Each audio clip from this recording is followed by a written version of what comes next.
The explosive growth commentary in the three-row midsize SUV segment is a snapshot of essentially what is wrong with North America's consumption when it comes to vehicles.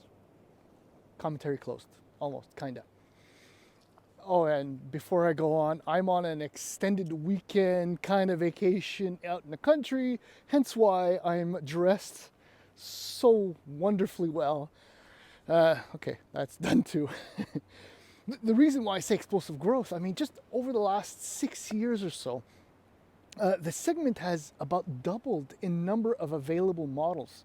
I mean, we can think of Volkswagen Atlas, Kia Telluride, Hyundai Palisade, this Subaru Ascent, the Grand Cherokee L, because the regular Grand Cherokee wasn't enough, and then complete overhauls of the Chevrolet Traverse, of Honda Pilot, Nissan Pathfinder, Toyota Highlander, the Ford Explorer, and I'm pretty sure I covered all of them there. I mean, look, it's understandable. As I said, I'm on an long weekend vacation with the family in the country, so look, your average midsize SUV, right, is this much, and then you get the three-row and you get about that much more. And I will be honest and say that those, that extra 10 inches, give or take, did come in handy because it was loaded. I mean, almost to the top with boxes and clothes and toys and all kinds of stuff you need when you have two small kids. But that happens, the sun. That happens maybe, 2 or 3 weekends a year and perhaps 1 week a year, because the rest of the time, North America would be really happy with just this much SUV, but we need that much. Okay, so the commentary continues. Apologies. But if we focus specifically on the Subaru Ascent, the thing with this SUV is that it's doing really, really well for Subaru. I mean, the interest in this vehicle is growing also along with the segment, so it just kind of makes sense. And Subaru is well aware of all that, which is why they've refreshed it for 2023. It was introduced for the 2019 model year, and I mean, it was very well received, and there wasn't really anything to fix from the onset. So I mean, once we do the walk around, as per the norm, you'll see that not very many things have changed, but that's because this SUV, this another subtle, very, oh boy, I was about to say organic, but it's just a Subaru, but it's just good because it's a Subaru.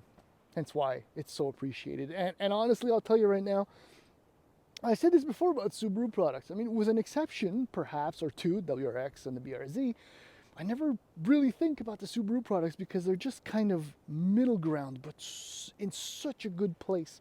And that really applies to the Ascent, the Outback. Okay, forgot the Outback. Okay, so Subaru has a little bit of both. But yeah, no, the Ascent is really, really good at what it does, as it should be. And in the segment that is getting more and more crowded and more competitive, I mean, Subaru got it right from the very beginning. So I just mentioned the walk around, so we'll do that in the following few minutes. And then we're going to take it for a drive because, I mean, well, that's what you do with an SUV, right? You don't just park it in front of your house and say you have a big SUV. I don't know why I said that. It's the commentary keeps coming back up. All three of you, please, hold on. Here we go. Oh yeah, and speaking about the ever-growing segment, the all-new Mazda CX-90, and I'm sure there are a few others coming. I mean, even as far as EVs, if we mention those, there's that Kia EV9, and it's just a ton more coming. If we speak about, well, the Ascent again, 2023, pricing in the US starts at $33,895 for the base version. The top trim Touring is $48,195. Canada, the base model is called the Convenience at $40,995, and the top trim is the Premier at $53,995 before all other fees and so on and so forth. As I mentioned, well, actually before that, standard equipment is it's pretty good, we have to admit. 11.6-inch touchscreen display, which has its ups and many downs. Subaru's EyeSight heated front seats, X-Mode symmetrical all-wheel drive as standard. Canada and US heated front seats, 18-inch wheels, Sirius satellite radio, and wireless Apple CarPlay and Android Auto. I mean, just the base model really gives you almost absolutely everything you need. Just while we're on the topic of what you need, the touring model, which is one trim up, $45,495, and it gives you what you really need. The bottom line: power tailgate, a heated steering wheel, and access to color, such as this cosmic blue or the fabulous, I think it's autumn green, which is a wonderful, wonderful color. The tester here is a Premier. Yes, the top trim, Napa leather, cooled front seats, power folding mirrors, the satin chrome touches on the mirrors, and so on and so forth. I mean, it's a Premier, so it's got the 20-inch wheels, which are available in lower trims as well. But look, the updates, as very, very subtle headlights, which are very reminiscent of those on the Forester, revised front bumper and grille, and if we walk around, we have different tail lights, and that's about it. I mean, overall, handsome SUV, I have to say. I mean, I guess that's all we have to say. As I noted, power tailgate. Okay, well, right now I just took all this stuff out last night when we got here, but this is 1,232 liters of trunk space. It's great. The opening is reasonably wide and it's very square-ish. There is kind of room under here. Now we know where I'm going to forget my tripod when I return to Forester. If you bring this third row up, you're looking at 458 liters of room, which is decent, acceptable. It works for an SUV that is a mid-size and not a full-size. In the back, because it's a Premier, actually the $45,000 for the Touring, you can get it no difference in pricing with the captain seats or with the bench. Captain seats are just absolutely wonderful for access to the third row. But the amount of space in here is very reasonable. My driving position, as always, look, legroom is pretty good. The seat is actually rolled all the way back, so it's good. It's not excellent. There are a few SUVs and minivans especially which offer way more space, but this works. USB ports back here and your HVAC controls. Some lovely touches, shade, and speaking of touches, let's just go in the front right now. So a power lumbar adjustment. Leather and Napa leather is obviously very nice, but not necessarily necessary. The cloth seats are very nice as well. Again, fit finish materials. It's very, very upscale. Actually, it's amongst the nicest you'll probably find in the segment and for the price point. So we slide aboard, start it up. Okay, so there's your 4.2-inch display, which is, I mean, yes, if you might compare with some of the Korean products and a few others, it's a little bit basic, but I think this combination of analog and digital is about as great as it gets. Heated steering wheel, good grip as well. It's very nice. I mean, the spokes are a little bit fat, but it works well. As far as storage is concerned, there's a deep bin there. It's kind of nice. Cup holders. The door bins are actually reasonably generous, and visibility, as with most Subaru, in fact all Subaru products with maybe the BRZ exception, is really, really nice. All good stuff. Love these little bins for phones and stuff, gloves. Now you can kind of see, you can see the reflection because the panoramic sunroof, the shade is pulled back. The reflection. So this is an issue with this, and the only hard buttons here are your temps, defrost, volume. There's so your tune, and then the passenger side HVAC controls. The issue here is navigating the menu. I mean, it's only a tiny portion specifically for the HVAC, which can be a little bit annoying because you really have to focus. And then when this pops up, there's so much information there.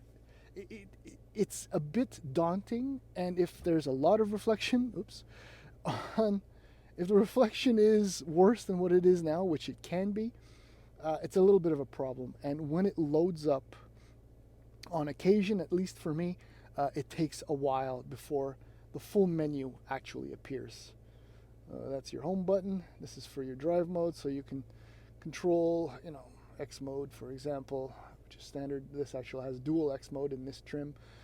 You know, it's all, I don't want to say it's not good. It's straightforward, but this is more of a gimmick in my mind. Like for Subaru to say, look, we have all this as standard, because it's a bit, I don't know.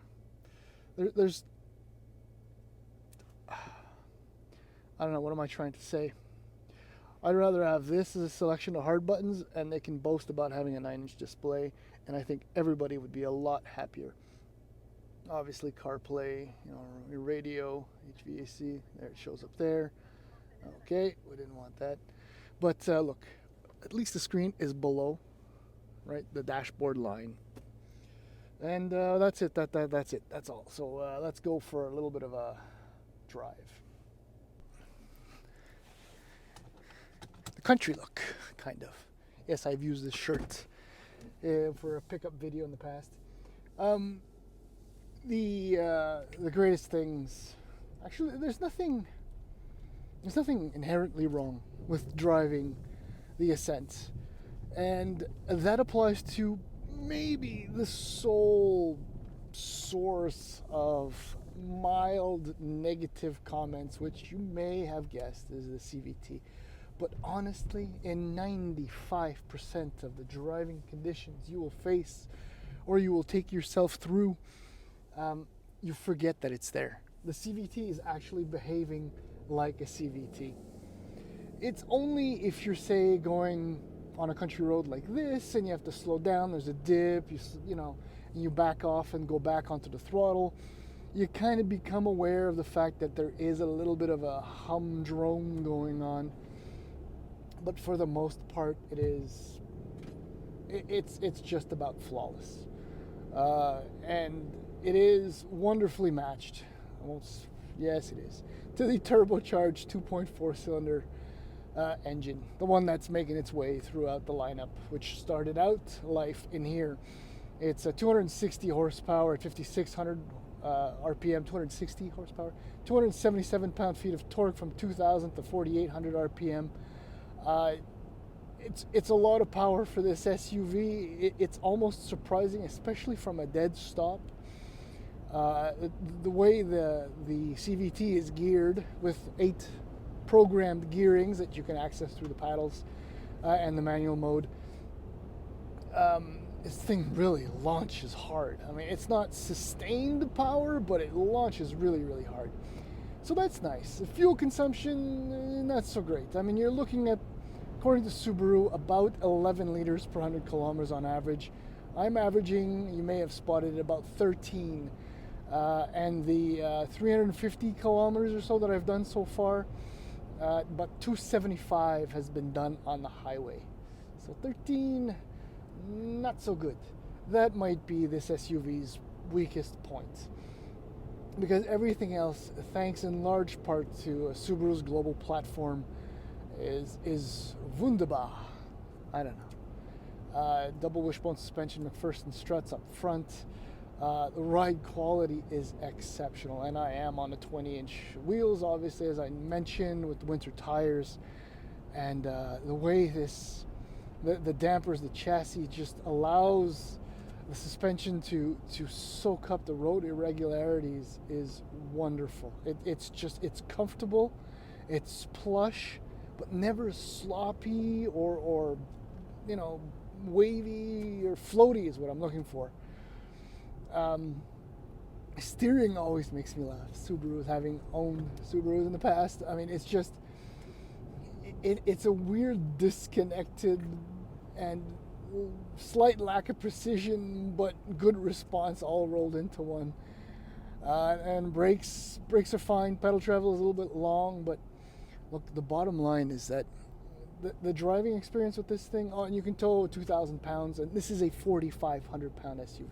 So that plays against fuel efficiency, despite, you know, Subaru's efforts. But yeah, see, this is I don't even think this qualifies as a road, though it is paved, and this is really not that bad. I mean, it could be a heck of a lot worse.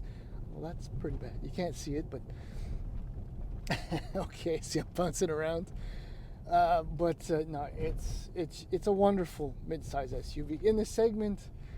I mean, you have your sure bets. Although I don't know about the new Highlander's turbocharged engine. We'll see about that. I should be driving it in a few weeks. But reliability, we can assume that Toyota's going to do it right. The Pilot is just priced as though it had a three-pointed star on it almost, but it looks great.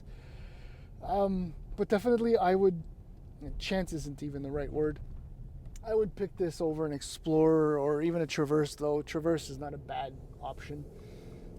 In fact, in this segment there are no bad options. I still do like the Durango, but it's just ancient, prehistoric in comparison, but just that's it. This is a great SUV. I mean, if you absolutely need a 3-row midsize SUV over a Forester and you're shopping for Subaru, well, this is the only option, but it should definitely be on your short list. And that's it. I'm done.